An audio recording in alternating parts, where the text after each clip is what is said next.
Adam Benforado, Unfair, The New Science of Criminal Injustice.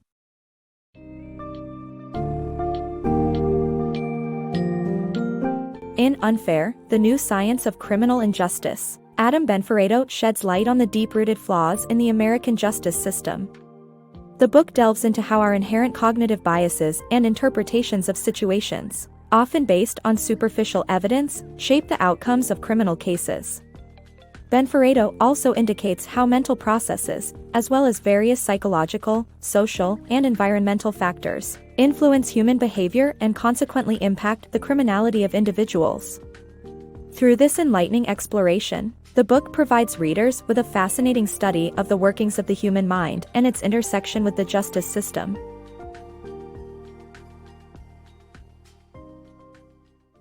The power of labels. Labels can impact how victims are treated and how we perceive them. In a neurological study, participants displayed no brain activity associated with human interaction when presented with photos of homeless people and addicts. This underscores the phenomenon of moral distancing, where we may view substance abusers as making voluntary choices. We need to avoid such destructive labeling and instead, engage our deliberative process to give victims the attention they need. This is illustrated by the case of New York Times reporter David Rosenbaum, whose serious injuries went unnoticed because of a vomit stain, wrongly presumed to be from intoxication, on his jacket. While our automatic process helps us make quick conclusions, our deliberative process orders our brain to work through information with more diligence and override initial impressions. False confessions. The prevalence of false confessions in the criminal justice system is a concerning issue that needs addressing. Many suspects confess to crimes they didn't commit due to a flawed interrogation process and their erroneous faith in the criminal justice system. Vulnerable and mentally ill suspects are often subjected to grueling interrogations, and police-coerced false confessions are still happening. The Reid technique of interviewing and interrogation is widely used by police in the United States, where the suspect is urged to confess in exchange for leniency. This dysfunctional plea bargain practice needs reform. The brain and criminal behavior. Many factors, including brain abnormalities and situational pressures, can lead people to criminality. The brain's complexity means that various parts contribute differently to our behavior. The prefrontal cortex, for example, can cause impulsive crimes, while the amygdala can lead to calculated and emotionless ones. Many criminals also have a history of traumatic brain injury. However, situational factors can also make people more susceptible to criminal behavior, as shown by the Milgram experiment, where participants were willing to administer electric shocks to a fake learner. Ultimately, this suggests that criminals are not so different from the rest of us, and that criminal behavior is often the result of environmental and medical factors rather than simply innate evil. The lying game. Dishonest behavior is prevalent, and individuals justify their unethical actions to maintain a virtuous self-image. We often convince ourselves that we are not causing any harm and that our actions are justifiable. This justification is due to downplaying the connection between dishonest actions and the harm they cause. In a study, 93% of high school cheaters considered themselves ethical, despite admitting to theft and lying to a teacher. Lawyers are no different, and even when they engage in prosecutorial misconduct, they don't believe they are cheating defendants. The story of lawyer Jerry Deegan showcases how individuals distance themselves from their unethical actions to maintain a positive self-image. Deegan withheld evidence that would have cleared a suspect of charges for armed robbery. He believed the suspect was also guilty of murder. To maintain his self-image, he distanced himself from the possibility that Thompson would receive a death sentence.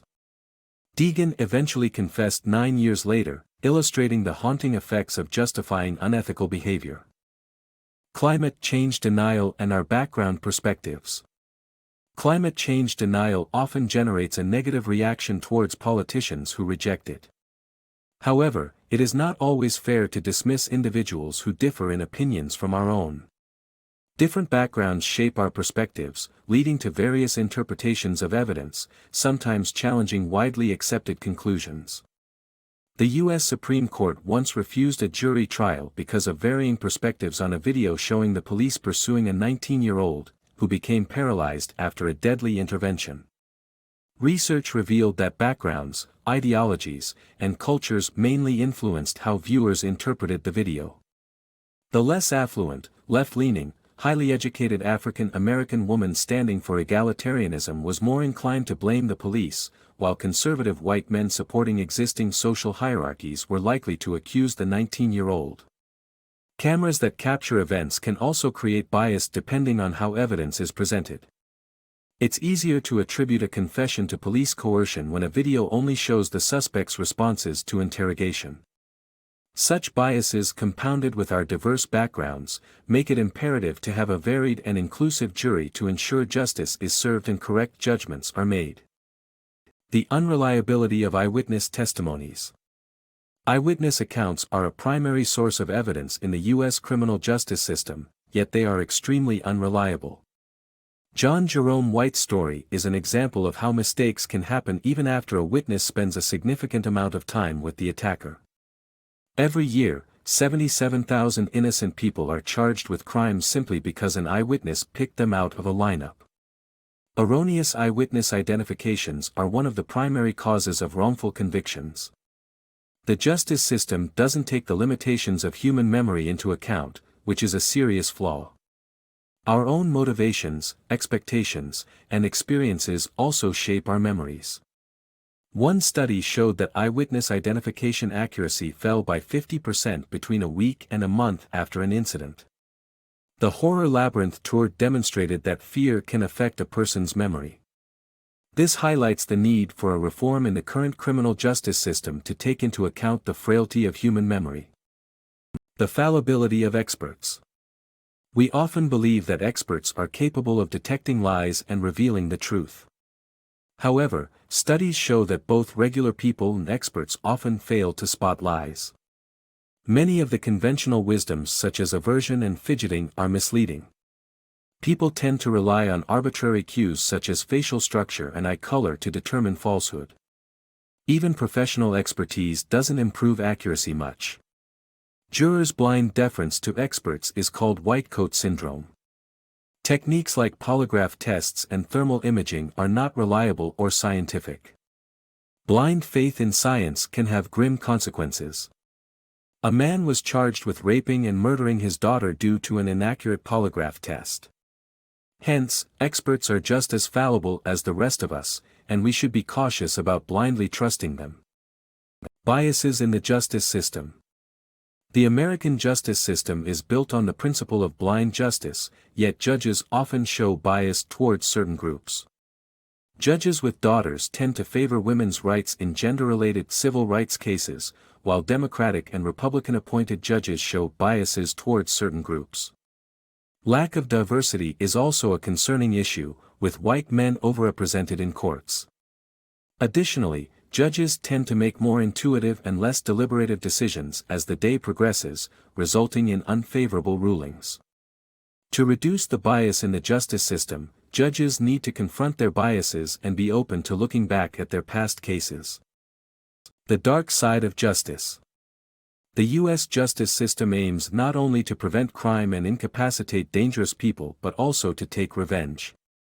Research indicates we punish people with higher IQs, healthy individuals, and black people more severely.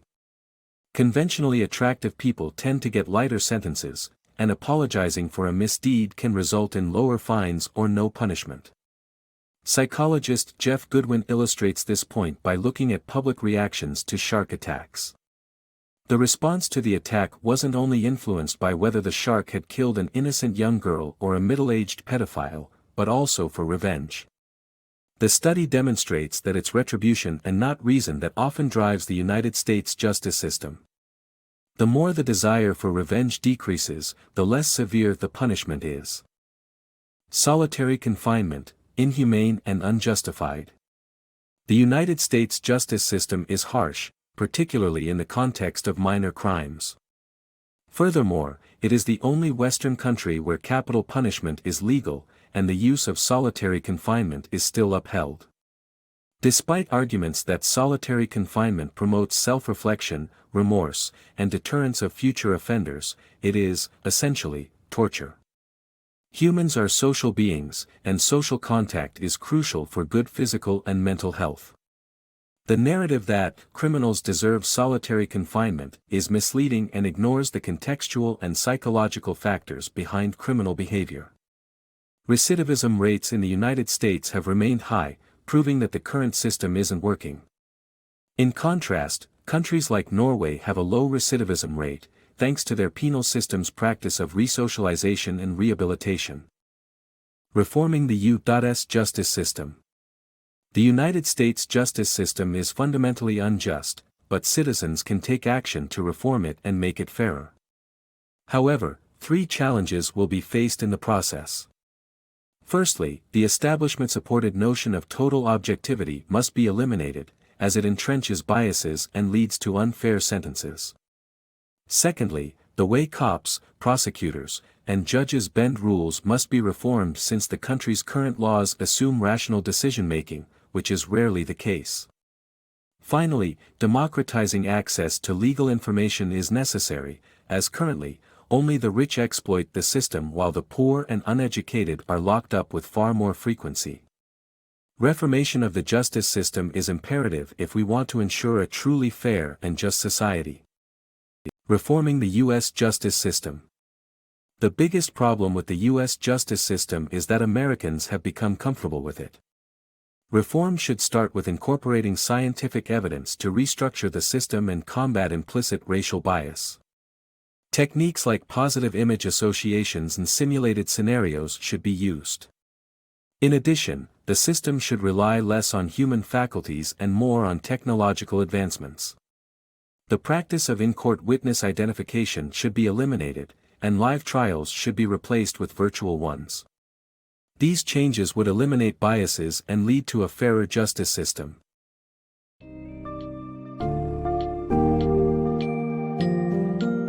As the summary of the unfair demonstrates, the American justice system is riddled with issues stemming from human biases, cognitive flaws, and the influence of environmental factors on behavior. The book highlights the urgent need for reform, suggesting steps such as rooting out biases, recalibrating our understanding of mental processes, and democratizing access to legal information. By acknowledging and confronting these issues, the United States has the potential to create a fairer, more just society, based on scientific evidence rather than mere intuition and convention.